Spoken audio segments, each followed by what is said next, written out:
Nós agora passamos ao quadro Perguntas e Respostas Bíblicas. A primeira pergunta de hoje é do nosso ouvinte Carlos.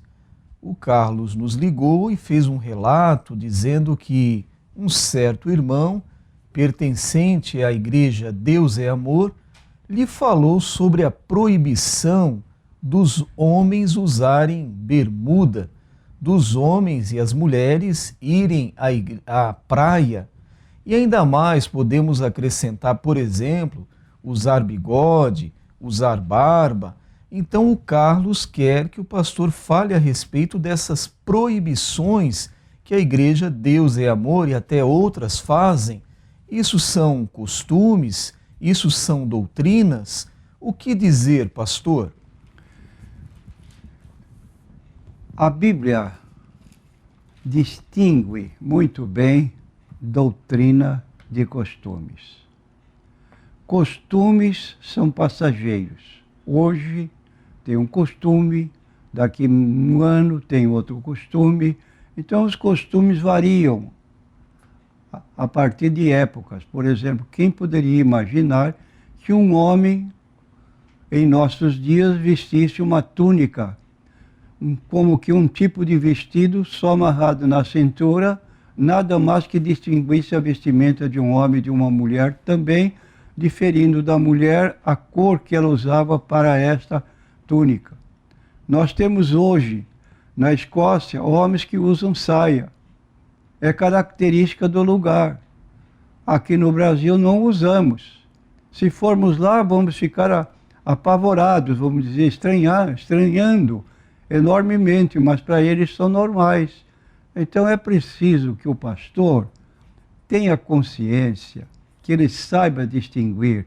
Doutrinas são inalteráveis. Elas não podem sofrer mudança, porque se for sofrer mudança, ela não é mais uma doutrina. Agora, costumes variam.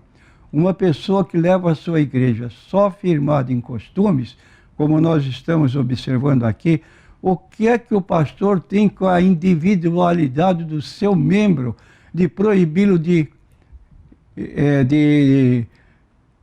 barbear-se ou de ter bigode ou não ter bigode? Você viu uma coisa dessa em nossos dias? Isso aí é prepotência do pastor, se é pastor. Não pode acontecer uma coisa dessa. Agora, a Bíblia está mostrando isso. Os costumes e as doutrinas, e nós temos nas mãos a Bíblia Sagrada, tão profunda de conhecimentos, tão, como se diz, tão especiais, tão oportunos para nós, para vivermos dentro do padrão evangélico, bíblico. Vamos viver cuidando de tamanho de vestido, tamanho de roupa, vai na praia de bermuda, não. Vai na praia que é proibido ir na praia, faça o meu favor. Eu não sei como tem gente tolerante que aceita essas colocações. Escute só, Mateus capítulo 15. Chegaram ao pé de Jesus uns escribas e fariseus, dizendo: por que transgridem os teus discípulos a tradição dos anciãos? Pois não lavam as mãos quando comem pão. Ele, porém, respondendo, disse-lhes: por que transgredis vós também o mandamento de Deus pela vossa tradição? Porque Deus ordenou, dizendo: honra teu pai e tua mãe, quem maldisser ao pai e à mãe certamente morrerá. Mas vós dizeis: qualquer que disser ao pai ou à mãe, é oferta ao Senhor o que poderias aproveitar de mim, esse não precisa honrar seu pai nem a sua mãe. Assim invalidastes pela vossa tradição o mandamento de Deus, hipócritas. Bem profetizou Isaías a vosso respeito, dizendo: este povo honra-me, se aproxima de mim com a sua boca e me honra com seus lábios, mas o seu coração está longe de mim. Em vão me adoram, ensinando doutrinas que são preceitos de homens. Aqui está bem claro. Agora, quer ver o que Paulo declara a respeito de doutrina? Então vamos para uma epístola pastoral, porque o líder para quem ele escrevia era pastor, e ele declara então como esse pastor deve proceder doutrinariamente, e esse registro ficou para nós também adotarmos em nossas igrejas, para que sejamos abençoados. Diz assim o apóstolo Paulo em 1 Tessalonicenses 4,16: tem cuidado de ti mesmo e da doutrina. Doutrina que está escrito aqui na Bíblia. Esse negócio de calça comprida, de não pode usar bermuda, não pode usar bigode, não pode usar barba, não tem nem cabimento. Então Paulo está dizendo, tem cuidado de ti mesmo e da doutrina.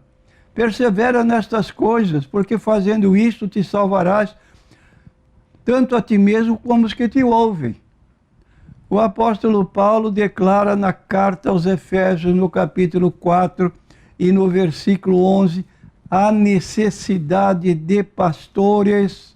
Qual o objetivo destes pastores na sua condição de pastores? Vou ler o que diz o apóstolo Paulo. E ele, Jesus, deu uns para apóstolos, outros para profetas, outros para evangelistas, outros para pastores e doutores, querendo o aperfeiçoamento dos santos para a obra do ministério, para a edificação do corpo de Cristo, até que todos cheguemos à unidade da fé.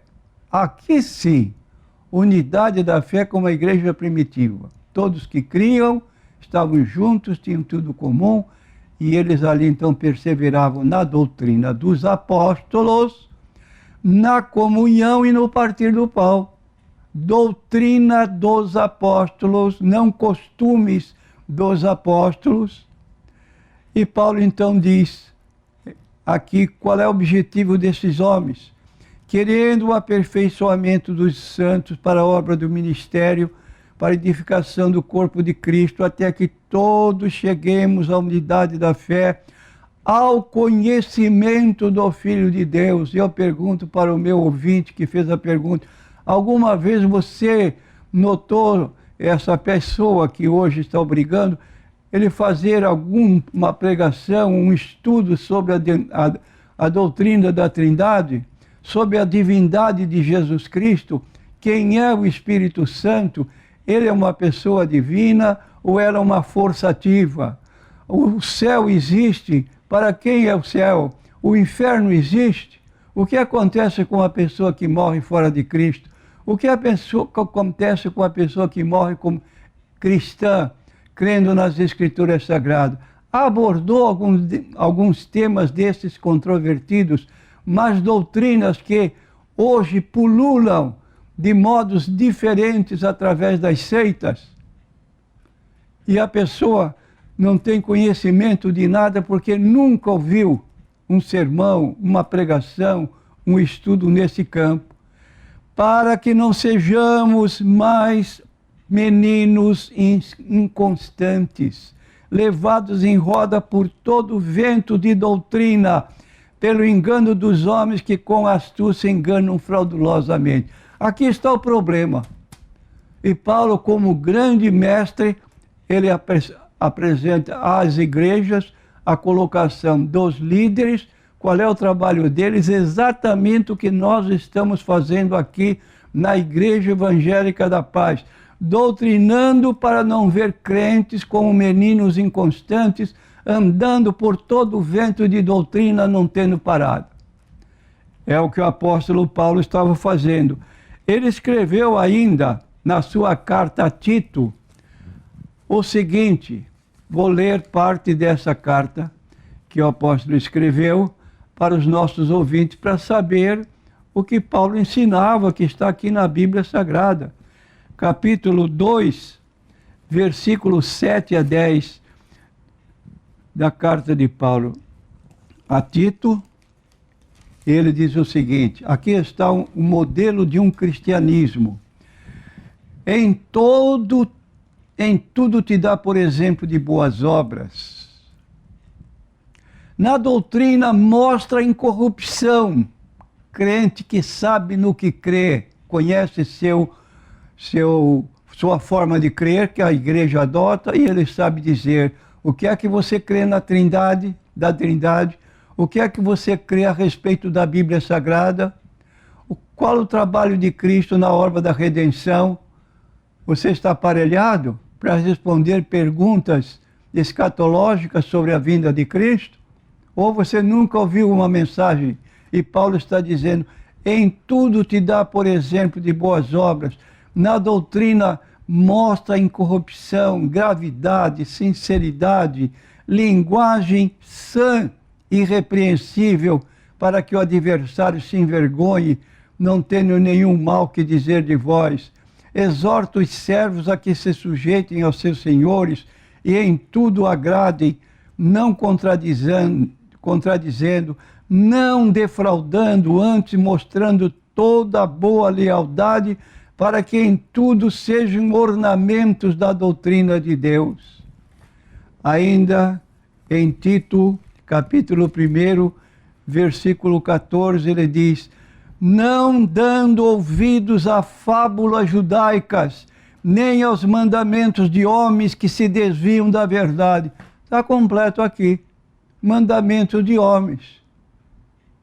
Mas não conhece nada de Bíblia Sagrada. E a igreja toda está vivendo nessa opressão de não pode isso, não pode aquilo, e não pode mais aquilo. E olha, é como Jesus disse, atam pesado as cargas sobre os ombros dos outros, mas não toca nem com o dedo. A próxima pergunta é do ouvinte André.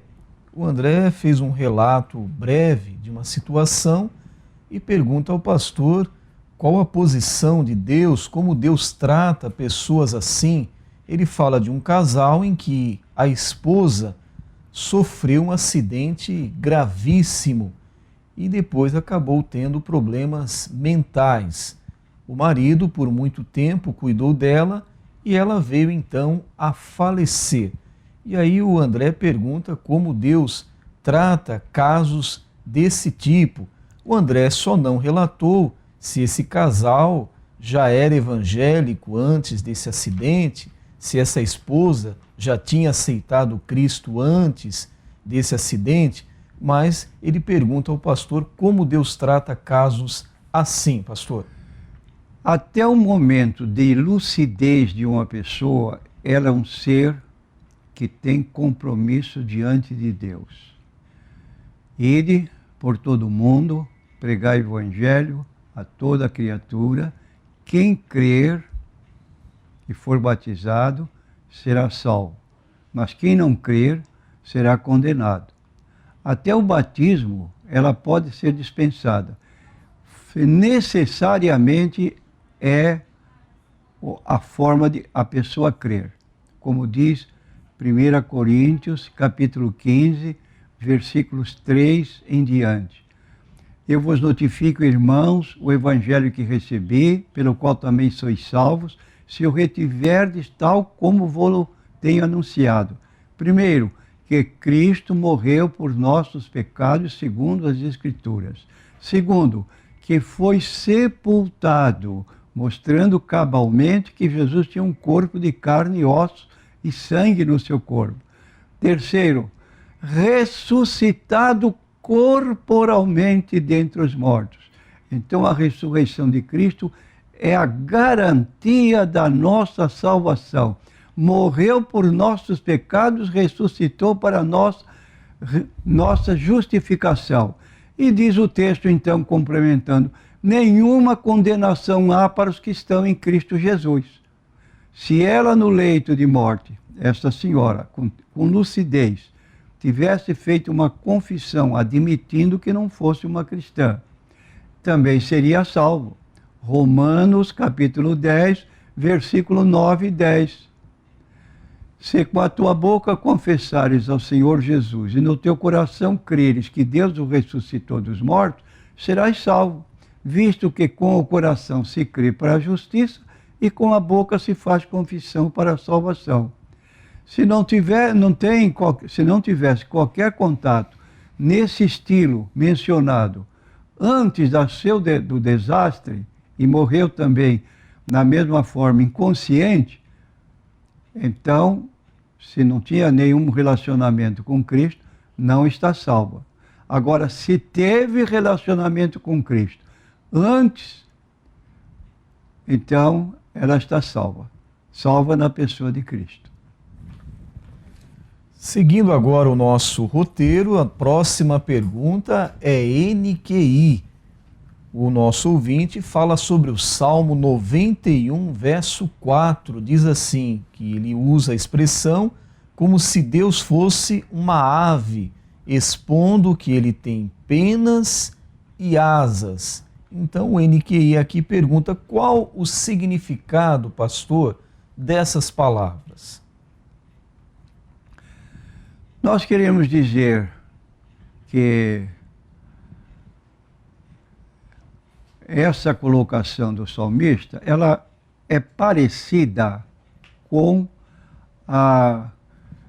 as palavras de Jesus a respeito de aves, falando que a galinha, quando vê o gavião avançar para atacar os pintinhos, ela abre as asas e coloca todos os seus pintinhos sob sua proteção. E pode ver os movimentos da galinha irada contra o inimigo que quer carregar seus filhinhos. E o salmista está fazendo um paralelo nesta figura que foi usada pelo próprio Senhor Jesus Cristo. Então, dizendo que este salmo usa essa expressão como se Deus agisse como uma águia, expondo que ele tem penas e asas, e o significado dessa comparação é a proteção que Deus nos dá. Em qualquer aspecto da nossa vida, Ele está pronto para nos atender, nos socorrer, da mesma forma que a galinha procede com o seu pintinho, quando vem um gavião para abocanhar um daqueles pintinhos, depois voltar para mais um, e ela está ali lutando pela posse dos seus direitos junto dos seus filhos. E Deus é esse protetor para nós também. A próxima pergunta é do ouvinte Gilmar. O Gilmar quer saber com relação às pessoas divorciadas dentro da igreja, se podem ou não casar novamente, pastor? Bom, é uma pergunta difícil de responder. Por quê? Porque em Mateus capítulo 19, versículo 9, Jesus declarou que o divórcio só se justifica pela infidelidade de um dos cônjuges. Se ocorreu uma separação através de um documento oficial de cartório de paz, por motivo de infidelidade conjugal, a parte que ficou prejudicada, que foi fiel e a outra foi infiel, essa parte que permaneceu fiel, ela tem o direito de casar-se de novo dentro da postura que Jesus mencionou em Mateus 19, 9, no caso de adultério da outra parte. Agora, nem todos os divórcios são assim encarados pelas pessoas que não têm conhecimento da Bíblia Sagrada, de modo que opinar se todos os divorciados podem casar-se é uma questão pessoal, cada um de sua vez, observar cada caso de per si para emitir uma opinião no particular que está sendo levantado. A próxima pergunta é da nossa ouvinte Vélia. Ela pergunta ao pastor quais são os livros e capítulos que estão faltando na tradução Novo Mundo das TJs, ou seja, Testemunhas de Jeová. Eu queria dizer à Vélia que eu gostaria de manter um contato pessoal assim para conversar, para poder expor. Na verdade, nenhum livro dos nossos do Novo Testamento estão faltando na Bíblia, tradução do Novo Mundo. O que está faltando é que nós vamos lendo cada livro, capítulo, por exemplo, começando em Mateus, Marcos, Lucas e João, de repente nós notamos o livro indicando versículo 12. Antes de chegar ao 13, você tem que ler primeiro o 12, só que o 12 está em branco. Está o número, mas não tem o conteúdo do versículo. Ora, então está faltando, foi tirado alguma coisa daquela Bíblia. E tem assim mais ou menos umas 20 ou 30 passagens que foram omitidas da Bíblia Sagrada. E nós sabemos que isto é impróprio à luz do que está no livro de Apocalipse 22, 19. Se alguém tirar quaisquer palavras do livro desta profecia, Deus tirará a sua parte do livro da vida e da cidade santa e das coisas que estão escritas nesse livro. Então perdeu o seu valor a Bíblia Sagrada. Que adianta você andar com uma Bíblia dessa na rua? Eu peço um versículo apropriadamente dentro desses que está faltando. Como é que vai se justificar? O que aconteceu? Por conveniência? É um texto que desagrada por causa de doutrinas contrárias? Então, essa não é uma Bíblia de estudo, a não ser para quem pesquisa como nós pesquisamos. Agora, qualquer pessoa pode manter essa pesquisa. Interessado? Muito bem. Caprichoso? Quero saber. Não quero ser envolvido. Parabéns, é assim que se estuda. E estamos à sua disposição, mesmo você não querendo, por favor, deixe conosco o telefone, parece que nós temos, nós vamos ligar de novo, dando cada indicação da falta dos versículos que estão dentro do Antigo Testamento. E tem outras colocações, por exemplo, existe palavra no grego, Kyrios, por exemplo, que é a palavra traduzida para o português como Senhor. Há determinados versículos onde as testemunhas de Jeová no Novo Testamento se serviram de conotações hebraicas e traduziram o versículo de modo que se pudesse colocar o nome Jeová nas escrituras do Novo Testamento, que é uma leitura feita do grego. Isso é impróprio. 237 vezes foram trocados versículos para se justificar o nome Jeová. 237 vezes colocado esse nome, quando não aparece uma só vez. Agora, no Novo Testamento, no grego, a palavra Jesus aparece 905 vezes. Porque é próprio usar a palavra Jesus, no grego, que é em português Jesus, como nós dizemos. Então, vamos ficar devendo à nossa consulente velha dar todos os números de versículos. E se quiser, pode passar por aqui, pegá-los e com explicações que nós poderemos dar. A próxima pergunta é NQI Mulher. A nossa ouvinte não quer se identificar. Mas ela diz aqui, faz um relato inicial para o pastor. Eu acho, pastor, que as igrejas estão muito liberais. Estão vivendo como o mundo. Existem irmãs usando roupas escandalosas dentro da igreja. E ela diz mais, ela diz que com essas roupas fazem até que os irmãos pequem, levam os irmãos a pecarem. O que o pastor acha disso? Aí diz ela, são roupas curtas, roupas transparentes, as roupas com as costas todas de fora, roupas justas demais. O que o pastor tem a falar sobre isso?